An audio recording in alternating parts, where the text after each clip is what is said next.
വളരെ സന്തോഷത്തോടെ ഇവിടെ ആയിരിക്കുന്നല്ലോ. ദൈവത്തിന് നന്ദിയോടെ സ്തോത്രം. ആക്ച്വലി പ്രോഗ്രാം ചാർട്ടിലില്ലാത്ത ചില ചെറിയ നിമിഷങ്ങൾ നിങ്ങളുടെ അനുഭവത്തോടുകൂടെ ഞാൻ എടുത്തുകൊള്ളട്ടെ. നമ്മളുടെ ജീവിതത്തിൽ നമുക്ക് എന്തെങ്കിലും ലഭിക്കാത്ത വിഷയങ്ങൾ വരുമ്പോൾ നമ്മൾ ദൈവത്തോട് വളരെ കരയുകയും പ്രാർത്ഥിക്കുകയും അത് ലഭിച്ചു കഴിയുമ്പോൾ നമ്മൾ ദൈവത്തിന് നന്ദി പറയുകയും ചെയ്യും. എന്നാൽ നമ്മൾ പോലും അറിയാതെ ചില നന്മകൾ നമ്മളുടെ ജീവിതത്തിലുള്ളത് നമ്മൾ ഓർക്കുകയോ അതിന് ദൈവത്തിന് നന്ദി പറയുകയോ ചെയ്യാറുണ്ടോ? എൻ്റെ ജീവിതത്തോടനുബന്ധിച്ച 1-2 വിഷയങ്ങൾ പറയുവാനായി ഞാൻ ആഗ്രഹിക്കുന്നു. കുറേ വർഷങ്ങൾക്ക് മുൻപ് ഫേസ്ബുക്കിൽ ഒരു മെസ്സേജ് ഇങ്ങനെ കാണുവാനായി ഇടയായി. ഒരു അമേരിക്കൻ ലേഡി അവർ 91 സങ്കീർത്തനം എല്ലാ ദിവസവും വായിക്കുകയും ധ്യാനിക്കുകയും ചെയ്തതിൻ്റെ ഇതായിട്ട് അവർക്കുള്ള ക്യാൻസർ രോഗത്തിൽ നിന്നും സൗഖ്യം പ്രാപിച്ചു. അത് എൻ്റെ മനസ്സിനെ വല്ലാതെ സ്പർശിക്കുകയും അന്നു മുതൽ ഇന്ന് ഈ ദിവസം വരെയും എല്ലാ ദിവസവും ഞാൻ 91 സങ്കീർത്തനം 2-3 പ്രാവശ്യം ഇങ്ങനെ വായിക്കുക പറഞ്ഞാൽ ഞാൻ പ്രത്യേക സമയം മാറ്റി വെക്കാറില്ല. ഞാൻ കിടക്കുമ്പോഴും വാഹനത്തിലായിരിക്കുമ്പോഴും ഡ്യൂട്ടിയിലായിരിക്കുമ്പോഴും കിച്ചണിലായിരിക്കുമ്പോഴും ഒക്കെ ഞാനിങ്ങനെ 91 സങ്കീർത്തനം എപ്പോഴും ഉരുവിട്ടുകൊണ്ടിരിക്കും. നിങ്ങൾക്കൊക്കെ അറിയാവുന്നതാണ് പലരും എൻ്റെ കാര്യങ്ങൾ. പക്ഷേ ആർക്കെങ്കിലും പുതുതായിട്ട് കേൾക്കുമ്പോൾ അത് പ്രയോജനപ്പെടുകയോ അല്ലെങ്കിൽ ദൈവനാമം മഹത്വപ്പെടാൻ വേണ്ടിയാണ് ഞാനിപ്പോൾ ഇത് പറയുന്നത്. എൻ്റെ സർവൈക്കൽ ഡിസ്ക് പ്രൊലാപ്സായി. നിങ്ങളറിയുന്ന പോലെ ഓപ്പറേഷന് നാട്ടിൽ കടന്നുപോയി. എൻ്റെ 3 വിരലിൻ്റെ ബലം കുറഞ്ഞു. 3 ഇംപ്ലാന്റ് ഇടണമെന്ന് പറഞ്ഞ സ്ഥാനത്ത് 1 ഇംപ്ലാന്റ് ഇട്ട് സർജറി കഴിഞ്ഞ് ഞാൻ തിരിച്ചു മടങ്ങി വന്നു. ഓപ്പറേഷൻ ചെയ്യുന്നതിന് മുൻപേ ഡോക്ടേഴ്സ് എന്നോട് പറഞ്ഞായിരുന്നു കോംപ്ലിക്കേഷൻ പോലെ ഒരു നെക്ക് റിജിഡിറ്റിയോ അല്ലെങ്കിൽ സൗണ്ടിന് വേരിയേഷൻ വരുമെന്ന്. എനിക്ക് 34 ഡ്രഗ്സ് അവർ അലർജി ടെസ്റ്റ് ചെയ്തായിരുന്നു. എനിക്ക് ഒത്തിരി ഡ്രഗ്സ് അലർജിയാണ്. അതിൽ 13 ഡ്രഗ്സ് അലർജിയാണ്. അപ്പം സ്കോളിൻ എന്ന് പറഞ്ഞ ഇഞ്ചക്ഷൻ ഒരു ഓപ്പറേഷനും മാറ്റി വെക്കാൻ പറ്റാത്തൊരു മരുന്നാണ്. ആ ഇഞ്ചക്ഷൻ എനിക്ക് 100% അലർജിയാണ്. അങ്ങനെ ഓപ്പറേഷൻ ബെഡിൽ കിടക്കുമ്പോൾ എനിക്ക് കേൾക്കാം ഡോക്ടേഴ്സ് തമ്മിൽ പറയുന്നു, ഈ പേഷ്യൻറ്റ് നമ്മൾ എന്ത് കൊടുത്ത് സെഡേറ്റ് ചെയ്യും, അവർക്ക് സ്കോളിൻ അലർജി ആണല്ലോ എന്ന്.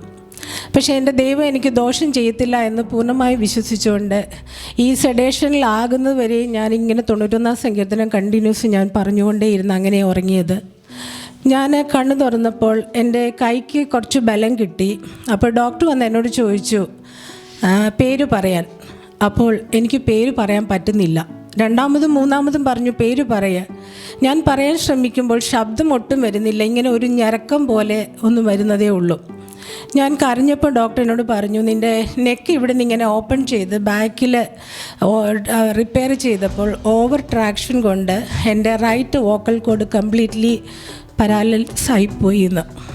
നിങ്ങൾക്കറിയാമല്ലോ വോക്കൽ കോഡിൽ കൂടാണ് നമ്മുടെ സൗണ്ട് വരുന്നത്.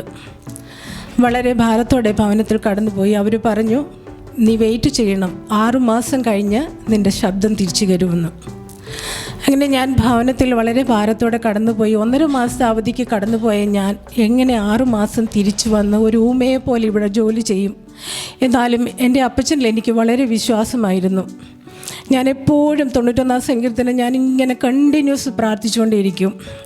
അങ്ങനെ വീട്ടിൽ കടന്നു വന്ന് പിറ്റേ ദിവസം ബെഡിൽ കിടന്നപ്പോൾ എനിക്ക് പെട്ടെന്ന് അതിഭയങ്കരമായ ഒരു വേദന വന്നിട്ട് എനിക്ക് ആ പൊസിഷൻ മാറി തിരിഞ്ഞ് കിടക്കണം. അത് കിടക്കണമെങ്കിൽ എൻ്റെ നെക്ക് സപ്പോർട്ട് ചെയ്ത് ഫുൾ ബോഡി തിരിച്ചാൽ മാത്രമേ എനിക്ക് കിടക്കാൻ പറ്റൂ. ഞാൻ നോക്കുമ്പോൾ എൻ്റെ ഹസ്ബൻഡ് ഞങ്ങളുടെ മുറിയിൽ തന്നെ ഒരു 5-6 ചുവട് മാറി അപ്പുറത്ത് നിൽപ്പുണ്ട്. ഞാൻ കട്ടിലേക്ക് കിടന്നുകൊണ്ട് ഞാൻ വെച്ചാനെ വിളിക്കുന്നു.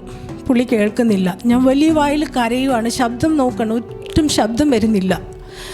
ഞാൻ പിന്നെയും ഇങ്ങനെ കരഞ്ഞിരുന്നപ്പോൾ അടുത്ത് നിൽക്കുന്ന ആൾ കേൾക്കുന്നില്ല ഞാൻ കരയുന്നത്, ഞാൻ വിളിക്കുന്നത്. പക്ഷേ സ്വർഗത്തിലെ അപ്പച്ചൻ കേട്ടിട്ട് ഒരാൾ വിളിക്കുമ്പോൾ പെട്ടെന്ന് തിരിഞ്ഞു നോക്കുന്ന പോലെ എൻ്റെ ഹസ്ബൻഡ് തിരിഞ്ഞു നോക്കിയപ്പോൾ ഞാൻ വേദന കൊണ്ടുവന്ന് പൊളയുകയാണ്. എന്നെ പെട്ടെന്ന് ഓടി വന്ന് തിരിച്ചു കിടത്തി.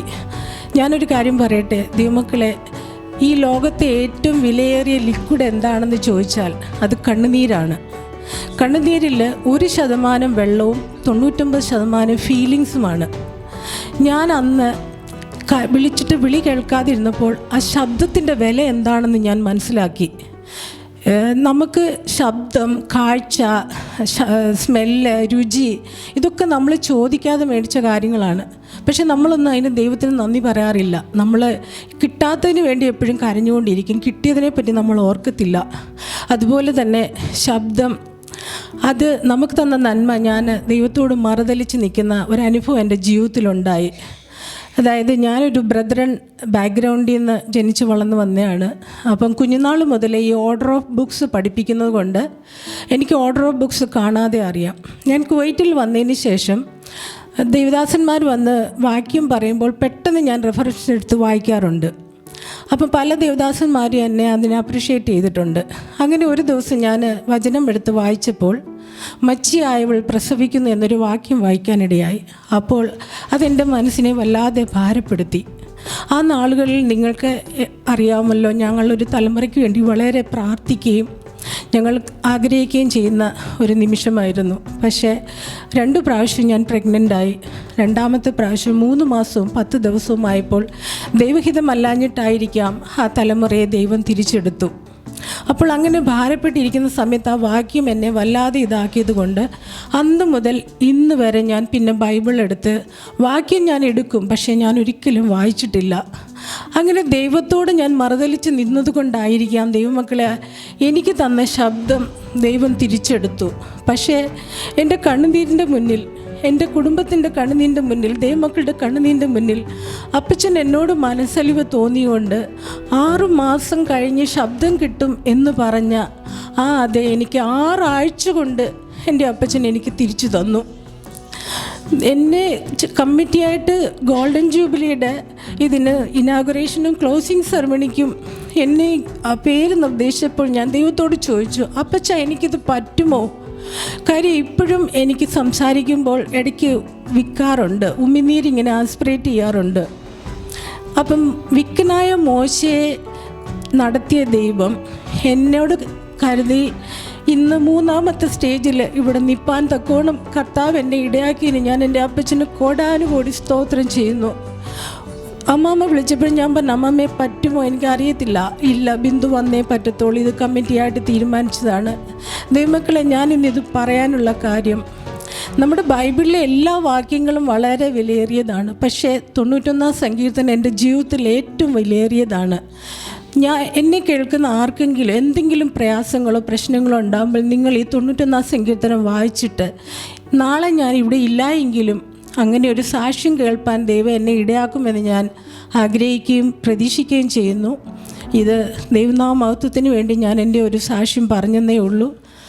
ദൈവം എല്ലാവരെയും അനുഗ്രഹിക്കട്ടെ.